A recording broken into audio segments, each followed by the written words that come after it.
Well, happy holidays, everyone.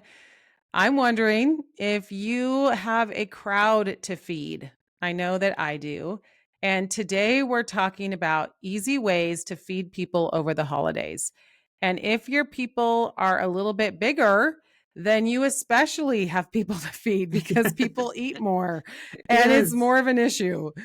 Today we're going to talk about how do we do that well? How do we do it and still keep our sanity and not feel overworked and not enjoy anything? Because that is what we're trying to prevent. We are trying to prevent that feeling of stress and overwhelm that then sidelines us over the holidays. And that's the last thing we want. We actually want to enjoy all of the people around us and be able to nourish them well and invite them in with a calm, peaceful presence. How does that sound, Alex? Sounds delightful. Sounds like just what I want to do. So let's figure out how to do it. Krista, this is definitely your area of expertise. You're a great cook. You love to feed people. And I would say probably for some of our listeners, that's not the case. So you love doing this and you're also really good at it. So we're going to be leaning heavy on you and hearing all of your great tips. And I just want to normalize things here for people too, that we're also going to be talking about ways to cut corners because one, we want to enjoy, like you said, we want to enjoy. And for all of us, what we enjoy is different. So I just want to set that table, if you will, pun intended, that for all of us, what we love is different, but the end goal is the same. The end goal is we want to feed people. We want to gather people together in a way that feels festive and fun and delightful so that they can connect with each other. And we also want to give them nourishing food. But sometimes nourishing can be debatable. What's nourishing? What's Yeah. not? So we'll talk about that a little bit too. So let's start with you, Krista. What does success look like for you when you're hosting in the holiday season? Yeah, I think it's important actually for us to define that. And I like that Mm-hmm. you and I kind of come at things from a different angle. I think it's helpful Mm-hmm. because we can see there's a lot of ways to do it. And one of the things I keep going back to that you said in our interview a few episodes ago, where we were talking with Jessica Smart about traditions and how to make things special over the holidays. If you haven't heard that one, it's a really good episode. But Alex has a little mic drop moment in there where she talks about really embodying the spirit of the holiday. And that has really stuck with me. I love that idea of how do we embody the spirit of the holiday.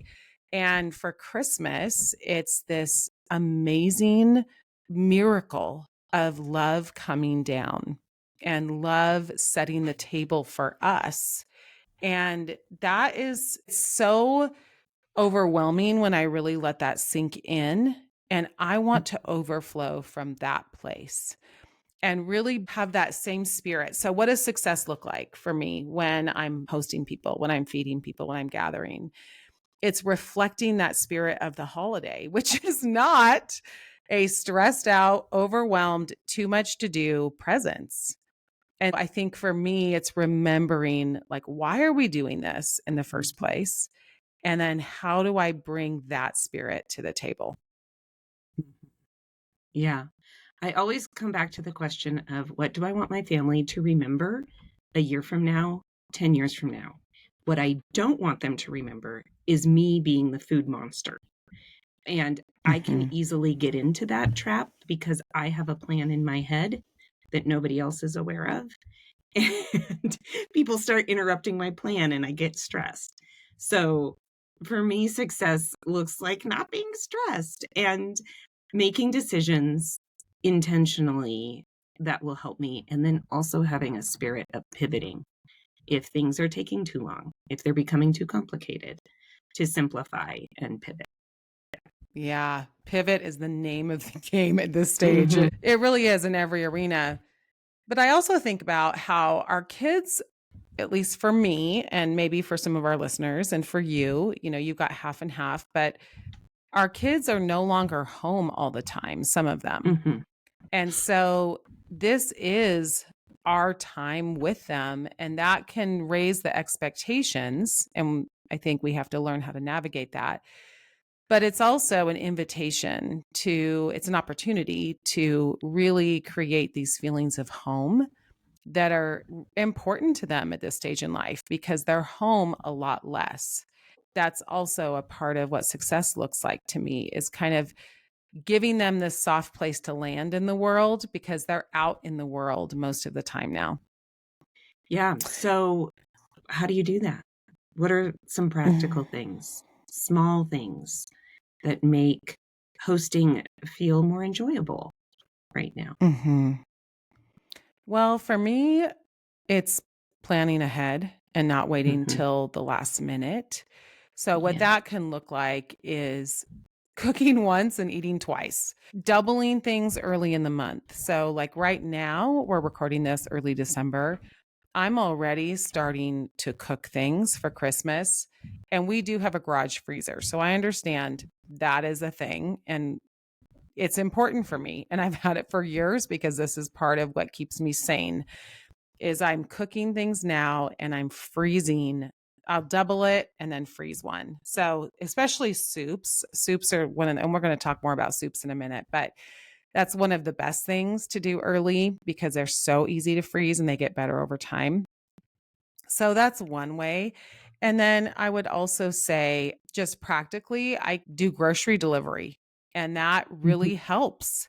Saves me so much time and stress, honestly, of being in the grocery store at peak times. Hmm. So I just put it in the night before and it's here by 9 a.m. It's a miracle that I'll never get over.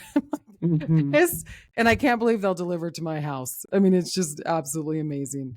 So I Hmm. love that so much. And then I would say the last thing is the table, just keeping the table holiday ready. And so maybe that just means you have your centerpiece. But for me, I usually keep the table set. And then if we're going to play a game on it, I'll just move everything over. But Hmm. I like having the table set because that's just one less step that I have to do. So it's there all month long. Yeah. And my take on grocery delivery, the grocery store that is close to us where I like ordering ahead is 5 blocks from my house. So I do curbside pickup. And so it's the Mm-hmm. same idea, but because I live so close to the grocery store, I can go pick it up. But yes, putting that in the online order, and I can do it 11 o'clock at night and request the earliest pickup time, which is 8 a.m. And it's delightful. You know, I like having some easy options for my kids. My kids are at least all old enough to make their own food. So for some moms who are listening, that might not be the case. But if there are things in the freezer or in the fridge that are pre-made, there are some nights when we are still doing basketball and we are still running around even during the holiday season. So I like having a calendar and deciding which nights are going to be the meal nights and which nights are going to be kind of the still on basketball schedule because our life somewhat changes over the holidays and somewhat is still crazy. So, kind of looking at that. I also like putting, if I'm going to be doing cooking, for example, I did this for Thanksgiving, big event cooking prep schedule on the kitchen whiteboard and breaking it down by day, and then assigning people jobs. So, we're going to talk more about how to get more people involved, but that was one way for me to visually see it because for me, it really helps to write things down and get it out of my brain so that I'm not constantly trying to remember it. But then also other people can see it and can see, oh, Yes. and then it's so satisfying to check that list off. Hmm. As far as the table goes, our table, again, because we still have kids at home, and just the way our house is set up, our table is also used all day long. So I think having those settings that decide once table setting for Hmm. meals that make it feel special and having it in an easy place to grab is another way to do it if you're using your table for different things throughout the day or throughout the week. And Hmm. you know, you talked about doubling things and freezing them. I think that's great. Tonight, I'm making chili for us and I'm making it for our Christmas party at work tomorrow. I'm going to double it and use it. For some things, we can't make ahead, like a salad. But I think one simple way to just simplify your brain over the holidays is say, this is going to be my holiday salad this year. So every time I'm making a salad, it's going to be this. So I'm going to have the ingredients on hand.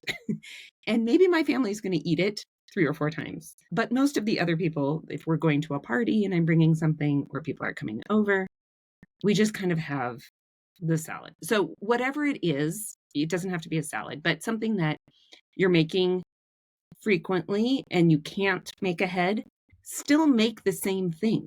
Because again, Mhm. it simplifies your brain space and it simplifies your shopping list. So that if you have to have that special cheese, you're maybe not buying a different cheese 5 times. You're able to kind of use that same ingredient.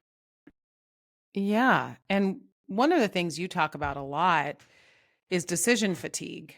And I think Mm-hmm. around the holidays, we do get decision fatigue where we're just Mm-hmm. tired of having to make the decisions for everybody about everything. What I'm hearing you say is that you're doing that decide once, Mm-hmm. and you're also doing that by having things written down, like the board, and having Mm-hmm. a plan.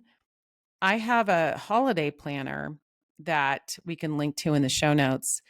And I do it. I created it because I need it. And I have everything written down on there. It's where I catalog the gifts, what we're having for dinner, what traditions we're going to do, because it helps me so much. It offloads my mental weight.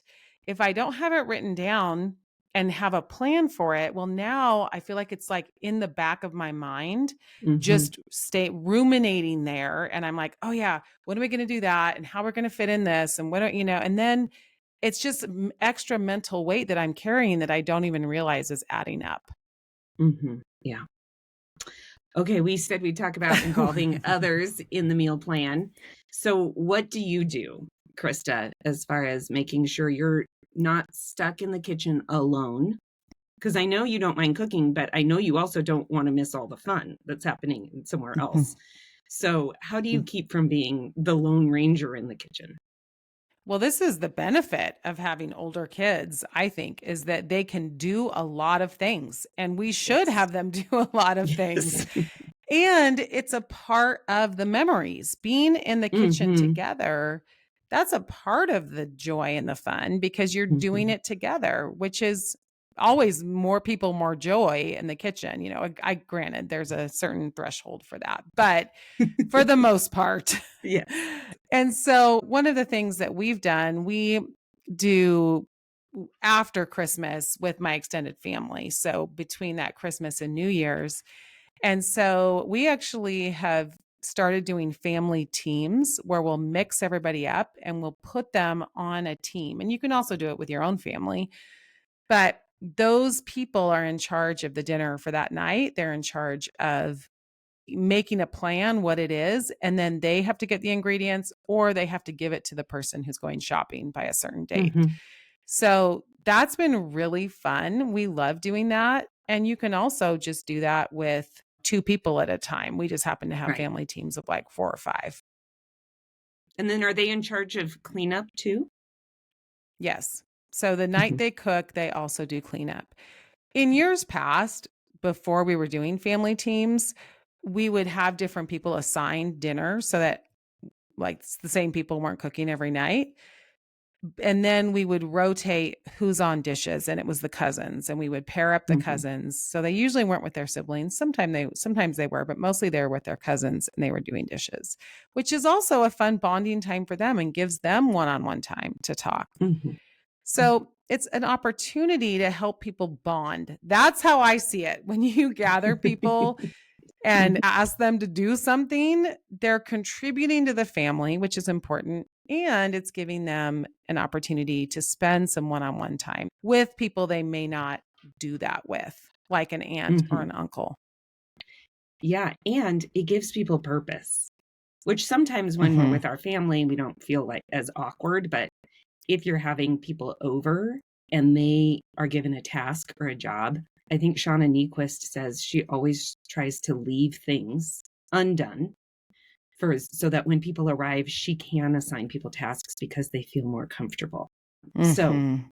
it is a gift to people too. I've also done it where I put post-it notes out. So this is just with my Hmm. immediate family.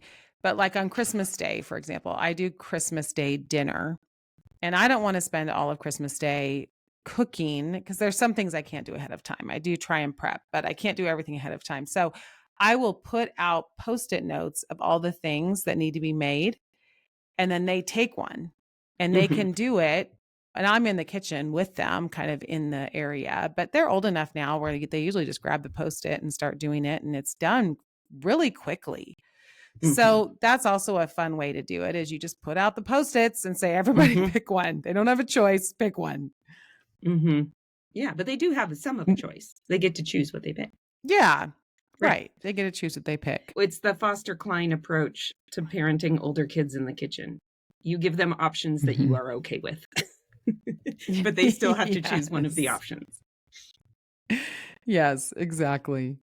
What do you do to get people involved? Well, I know that they're more likely to help if they care about what's being prepared. So I ask them, like, what matters to you for Christmas morning? I mean, I've been trying to change up our menu for years because I'm tired of making the same things. And I have some kids who are like, I want the same breakfast casserole. And I'm like, great. You are going to learn how to make it, and you're going to at least help me with it. Because if it's important to you, then you need to help make it happen. We are no longer just saying, giving mom the list of things to do. So asking them what's important to them in different meals, and then saying, okay, then you're going to help me prepare for it. If we are having people over, just ask people to bring something. I mean, it's just the good old fashioned potluck, except that you're coordinating a little bit to make sure that you have something green on the plate. And so I have no problem. I do that all year, asking people to bring stuff. Right. And then again, having those easy pull out freezer options that my kids can prepare on their own for nights when we are not all sitting down together. They like to have certain things in the freezer, and my kids still eat chicken nuggets. So, chicken nuggets are okay in December. Not every meal needs to be terrible. So I just went to the grocery store last night, asked my 16-year-old, I'm going to the store, anything you want to have in the freezer? She said chicken nuggets. I bought the Kroger brand. Like, there is nothing wrong with that. So just know, moms, you have permission to have some nights or some lunches where they are preparing their own chicken nuggets in the oven. Yeah. The other place you can go that I do think has some great stuff is the restaurant supply store. It Mm-hmm. used to be URM, then it was Cash and Carry. Now I think it's called the restaurant supply store. It keeps changing names, gets Mm-hmm. bought out. But bottom line, this is where restaurant people shop. This is where Mm-hmm. restaurant people go to get stuff. And we can too. It's open to the public. And they have great, for example, soups in their freezer section. They've got cheesecakes, they've got quiches, they've got all sorts of things that you can buy there. And so if you are wanting more of like restaurant style, maybe a little elevated than what you would get at the Mm-hmm. grocery store, Mm-hmm. it's more in bulk, it's bigger, it's more like Costco size Mm-hmm. things. So Mm-hmm. you can go there, and it's a great Mm-hmm. substitute for homemade. Yeah. And I'm not sure everywhere in the country has that, but find something that's similar to that. I know a lot Mm-hmm. of restaurant people here shop at the Costco Business Center too, to get Mm. some of those bigger, large bulk items like half a cow. Here. Yes. But like, we buy stuff there. We buy meat there and cut it and package it up Mm-hmm. into smaller. So you take advantage of it because it is usually Yeah. less expensive by the pound and stuff. Let's talk about actual meals. Krista, you are the meal planning queen. So tell us what you make. What do you like to make when you know you have a lot of people coming over and that you're also going to be doing it multiple days in a row? I love soups. I already said that, but I'm going to give everybody a bunch of soups that I love making that are crowd pleasers. People love these soups. So one is I make an Italian meatball orzo soup. Orzo is just a type of pasta that looks like rice, but it's pasta. People love it. You can also put it on the side if you don't want pasta in the soup. There's an Italian sausage white bean soup that I love. I created for a friend, Ariana, who listens to the podcast. She was moving. And so I created that soup for her going away party. And it's so good and so hearty, great winter soup.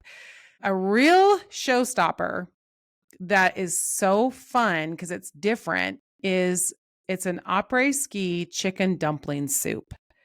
And it's basically where you make the soup and then you make just the dumpling dough, which is not hard, by the way. And then you stick them in the soup and it's good. People love it. And it's like people don't normally have that. So people really like it. And then, like my son, he texted me the other day and he and his girlfriend wanted to make a soup. And I gave him zuppa toscana, which is not my recipe. It's the Olive Garden copycat recipe. And everybody loves it. So, and you can make it gluten free. You can make it with cauliflower instead of potatoes. Like there's a lot of substitutes. So that's a really versatile soup. And then clam chowder and bread bowls, I think is really fun for winter. So we try and do that at least once when everybody's skiing, because that's just a fun ski meal is clam chowder and bread bowls, but it's just wintry. It's fun. I have never made clam chowder from scratch. You haven't? So, Seattle girl? no. What? No, I know. Would go to Ivar's or Salty's or somewhere that's made it for me. So just give us a little 2-minute tutorial on the clam chowder because it's milk based, right? And are you using clams from a can? It's not hard. It's clam juice, clams, potatoes, milk, cream. You can put a few other things in there. Of course, onions, garlic, but it's not hard. And that's it. Like you literally buy it in cans at the grocery store. You're not going and getting it fresh. I mean, maybe if I was in Seattle, I would, but you're just buying it from the grocery store. Okay. I'm going to try it. My family's not, now that we live in Colorado, they're not used to clam chowder. It's not served here. Like it's served in the Pacific Northwest. I grew up on clam chowder.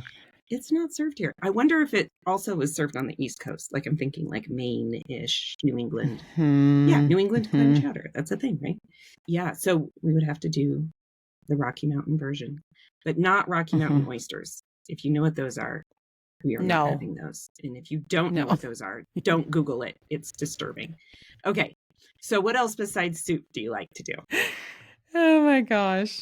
Well, I mean, bars, so just take your pick of your favorite taco bar, nacho bar, potato bar. I've got a potato bar that's really fun that we can link to the Instagram reel I did. I love doing that one for March Madness too. Salad bar. I do salad bar a ton where I've just got different kinds of things to put in salad and protein. And I'll do like some quinoa and some different cheeses and, just stuff that you can put in. And people love that. And it's really healthy. And the other bar that I really like doing is you can do an Asian bar of some kind. So you can do a grain bowl, but you can also just have the rice out, the chicken out, the different teriyaki sauces. You can have the chow mein noodles, just all kinds of different things and do it that way too. Yeah. Do you ever do bars? Oh, that's pretty much what we do 5 nights a week here, even just on a regular weeknight. But yes, with our extended family, we have some taste preferences, food preferences. And then also if you have people with dietary restrictions, it just allows people to control what's in their food. And it's great. Everybody loves it. And then it's also an easy thing if you have people coming over to ask them to bring certain toppings and they're not preparing a whole thing. It's easy for them to stop at the store and get some things. So yes to the bars, to all of those. I also, a real go-to for me is the panini maker. Because it's like a bar in that you just put a whole bunch of stuff out and then people make their own paninis. So they can put whatever they want. I put out apples, I put out brie, I put out lunch meats, I put out different cheeses, tomatoes, pickles, lettuce, and then people are just making their own paninis. That goes great with soup as well. But you can also just do it on their own. And It is the panini maker that I have is a Cuisinart, and we can link to it in the show notes, but it's under $100. It's probably, I Mhm. think, around 65. Mhm. And it is something I pull out all the time. Like it's Mhm. one of those kitchen appliances that doesn't get put on the shelf. Like I constantly am pulling it out and doing like after church paninis, and I just love it. Mhm. I think ours is a Cuisinart too. What I do know is we've had it a long time, but we use it Mhm. often. Yeah, it's again because people can make it to their own taste. And Mhm. it's fast. So again, if you're coming Yes. home from something and you haven't had time to prep, if you have all the ingredients, you just put everything out and then Mhm. it's made in real time. It does Mhm. not really allow people to sit down at the same time together. But again, there are some nights where that is okay. So it's just not Mhm. the night where you want everyone sitting down at the same time. Right. And I do it for lunches a lot, which is when people Mm-hmm. normally aren't. Mm-hmm. Or if, especially over like winter break, if everybody's out doing something, then I'll just have it out. And Mm-hmm. then for a 2 hour, I mean, I know you don't really want to leave stuff out that long, but I kind of do for like a Yes. 2 hour period because people are coming in and out. And I'm like, okay, just make your own stuff within this 2 hour Mm-hmm. period. It's fine. Mm-hmm. You're not going to die from the turkey being out on the counter. What do you make? What are your go-tos? Well, I think all the same. And I am not the primary cook these days in my house. So I also want to normalize that I am the keeper of the holiday tradition food. So like Mhm. Christmas morning and the Christmas Eve, but like night to night, my husband does a lot of that. So there is that. We have done an Asian night where we have done a lot of kind of appetizer things like pot stickers and egg rolls. And we've gone and bought sushi, which everyone in our family loves sushi. But the truth is, we cannot afford for everyone to fill up on sushi. So it has been Mhm. a way for us to do some takeout without multiplying times six and everyone being full. So that has been an easy way to make it feel kind of like a feast and a combination of things that have been from the freezer pre-made, like pot stickers. I just get them at Costco, and then going to a nice sushi place and getting sushi and bringing it home. So that's one way to do a meal where you're piecing together things that feel maybe special and things that feel a little more Costco-y and combining them under a theme. That's really cute. That's a smart idea. I like that a lot because, yeah, sushi is good and Mm-hmm. it can add up fast. Mm-hmm. And I will say, as far as kids coming home, there are some foods that my kids request because they just taste like home. So they may not Mhm. feel super fancy, but they feel special to them. And that's for my kids, it's chicken noodle soup, white chicken chili, and chicken enchiladas. Apparently, it's chicken that they grew up on. So, but those feel like the familiar things they don't have when they're away. And also they're Mhm. very wintry, heavier foods. And then they also want Derek to make steak and mashed potatoes. So those things are not hard. They're the kinds of things I can have the ingredients on hand and make them, and people feel happy because they feel like, oh, this is my child. Mhm. Yeah, it's that nostalgia that like it Mm-hmm. feels Mm-hmm. like home, which is so great. I Mm-hmm. would also add sheet pan meals. Mm-hmm. I really love sheet because they're one and done. It's a one pan dinner. So you put Mm-hmm. everything on there, which we do tons of vegetables. So I just do the chicken thighs, usually vegetables. You can add potatoes on the pan if you want, but I love sheet pan meals. And the one that I Mm-hmm. really like, it's where you toss everything in a lemon, olive oil, or avocado oil, whatever Mm-hmm. you pick, garlic, and oregano. You just those four things. That's it. And you toss everything in that. And then you actually can also toss some sourdough pieces and you Mm. lay the vegetables and the sourdough or potatoes down. And then you put the chicken thighs that you've marinated a little bit in the lemon over that. And then that's your sheet pan meal. And you stick it in and you bake it for like 425 for like 20 minutes and it's done and it's amazing. Yum. And everything can cook the same amount of time. Yeah, I mean, you may have to do a little longer, but I mean, obviously the thighs need to be completely thawed if you've frozen them. But yeah, it's a good one. And then, of course, Okay. charcuterie. Sometimes we do charcuterie for dinner, Mm-hmm. and who doesn't like that? Mm-hmm. Yeah. It's yummy. Mm-hmm. Again, and it doesn't require cooking. So if you're coming home and you need Mm-hmm. something, you just pull everything out. What about meals that feel special, but you can make on autopilot? What do you do when you're like, okay, I do want it to feel a little more special?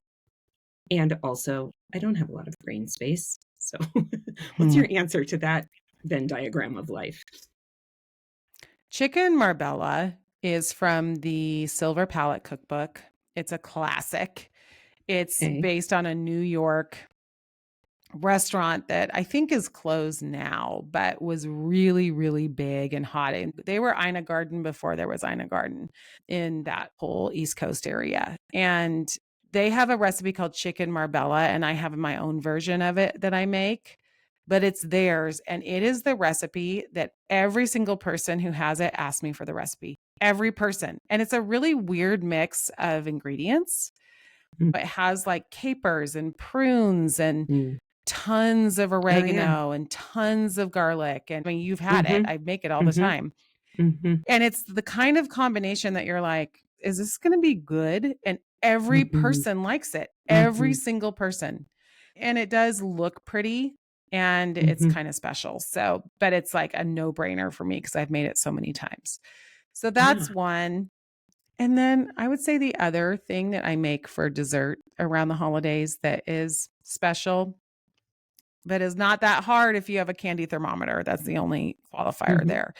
Is Spokane's soft peanut brittle that the Davenport makes. And it's also very famous. It's a Spokane famous thing.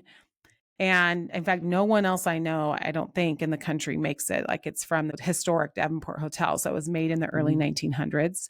Mm-hmm. And it is so good and Mm-hmm. it's different and everybody likes it because not everybody likes peanut brittle, but almost everybody likes the soft peanut brittle. Mm. And it's so special to have it be a local recipe with a local history. Mm-hmm. I love Yes. that. And they make it on their big marble slabs like that because you have to have that because Mm-hmm. there's science to the recipe and you have to. So they would have their big marble slabs and I use frozen cookie sheets in place of that. But anyway, that's a fun Yes. part of the story. They'd Mm-hmm. be like rolling it out on their big marble. Mm-hmm. Fun. I Okay, know. So well, fun. how do we do this? How do we do feeding people with a generous spirit without putting in self-sacrifice where we're getting to the point of resentment and exhaustion Mm-hmm. also, not just resentment. I mean, we might love every minute of it, but we are human. And so we can't feed 30 people for a week without some help. How do we do this? Yeah. I mean, I don't mean this as like the pat answer, but I really mean it is we have to embody the right mindset. We really Mm-hmm. do.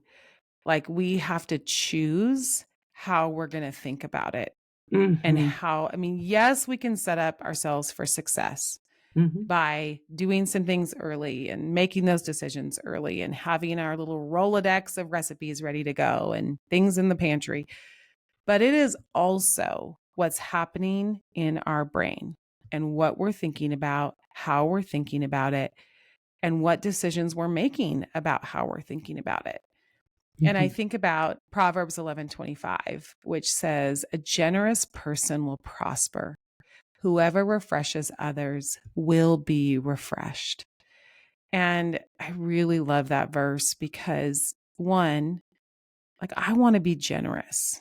And so Mm-hmm. a generous person, I mean, scripture tells us in a lot of places that generosity is part of how we get filled up. So giving.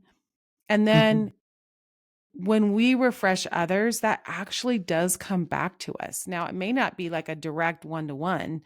Maybe it's going to come back to us in a different way, but Mm-hmm. trusting that God is going to fill us in just the way that we need as we pour out for other people. Mm-hmm. Yeah. And knowing ourselves, right? Knowing the parts that we really, really love. I say go heavy on those. Like go heavy on decorating Mhm. the table if that's what you love, or baking, go big on the dessert if that's what you love to do. Mhm. And then really ask for help or do shortcuts in the places that stress you out. And again, that can Mhm. sound super simplified, but we just don't do it. Like we know we should, Mhm. and yet we don't. So commit to yourself. Give yourself that gift this holiday season to say, I'm going to go heavy on the things I love, the things that are fun for me, and I'm going to ask for help, or I'm going to find help in some way. I'm going to pay someone to do it, or I'm going to buy the pre-made thing that I don't want to make. And everyone's going to have different parts that they love. So good Mhm. chance that someone around you likes to do the thing that you don't really love to do. Nobody loves to do the dishes. Mhm. But again, if that stresses you out, do paper. Like you can find cute Mhm. paper in holiday print that makes your table look pretty if that will make you enjoy the experience more, the whole experience. Yes. Home Goods is my go-to for Yeah. that. Well, and Hobby Lobby, I mean, Hobby Lobby's got cute Yeah. paper products, people with Yeah, scripture they on sure it, for do. goodness sake. So go to Hobby Lobby. Back to the pivoting. Remember that nobody likely knew the plan in your head except for God. So if you halfway through the week or halfway through the evening, you're thinking, I really don't want to do X, switch it up. Nobody's going to know. Mhm. You're going to feel this little bit of disappointment. I'll speak for myself. I feel like this, oh, I'm somehow failing because I'm not living up to the plan I had in my head. To remind myself, nobody knew that this was the plan except for me. Nobody Mhm. knew I was going to make the homemade Mhm. whipped cream except for me. Mhm. So if I pull out the can of whipped cream or the Cool Whip, nobody's going to know that I had a different plan A. So give yourself Mhm. that grace because, again, we're getting back to the beginning and the why. We don't want to be the Christmas monster. We want to be a person that is enjoying the evening or the day or the week along with everyone else. And so we have to know ourselves and what's going to help us do that. Yeah. Amen. Amen to that. All right, Yeah. everyone. Well, we're raising a glass to you, the Mm-hmm. hostess with the mostest, and the one who is blessing everyone around you. So, cheers and have fun hosting your people this holiday Yeah. season. Okay. Merry Christmas.